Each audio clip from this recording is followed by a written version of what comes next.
Hey YouTube, Mark Gunnison here, and this will be a quick update video on my aircraft interior install. I own a 1961 Mooney. Decided a little while ago that I wanted to update the interior. So here is where I sit now. I've got the old interior totally pulled out. I've got new sound insulation material installed. Everything is cleaned up.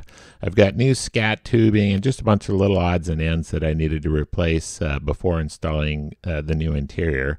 And so basically I'm pretty much ready to start the install process, and it's taken me a long time to get the plane cleaned up. It was a lot dirtier inside than I thought it would be. So there's my new seats. I'm pretty excited about my new seats. So here is a video I took of my interior shortly before pulling it out, and as you can see, it definitely needed to be redone. So I spoke with my mechanic and also read on the forums, and everybody seemed to recommend Airtex interior. So I called up Airtex to have them do the interior. They said take some measurements of my seats, place the order, and a little over a month later the full interior came. Wall panels, seat covers, carpet, headliner, everything. Here it is airing out in my garage.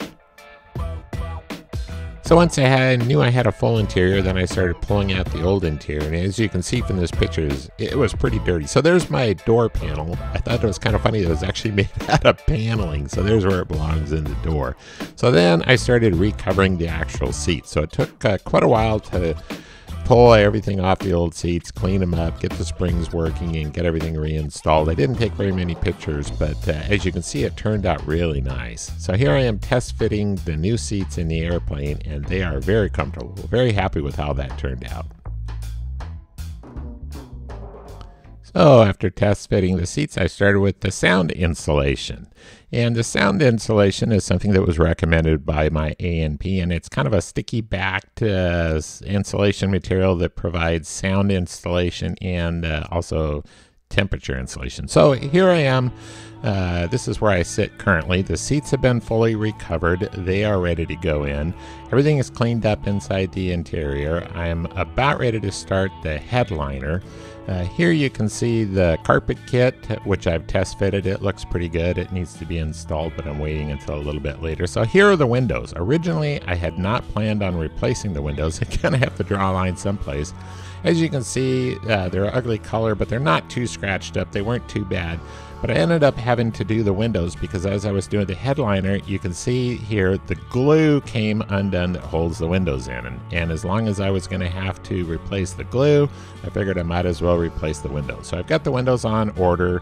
That's going to hold me up another 3 weeks or so as I wait for those to come in. But in the meantime, I'll start on the headliner and some other stuff. So here you can see in the back of the hangar, it's kind of a messy. Here's all the old stuff that I pulled out of the airplane, and I've kept all of the junk without throwing it away, just in case I have some issues when I get ready to start installing everything. I can kind of refer back, to the old panels. So here's the headliner kit, which will go on in a couple of days. That'll be kind of I think that's going to be the hardest part. Originally, I thought about maybe not doing the headliner just because I'm a little worried about how difficult it's going to be to get it in, but it was pretty dirty, and since I was doing everything else, I figured might as well go ahead. So that's where I'm at with the install. I'll do some more videos once I get a little bit further along in the process. But that's also why you haven't seen any motorcycle videos, as I've been spending all of my free time working on this airplane. So as always, thanks for watching.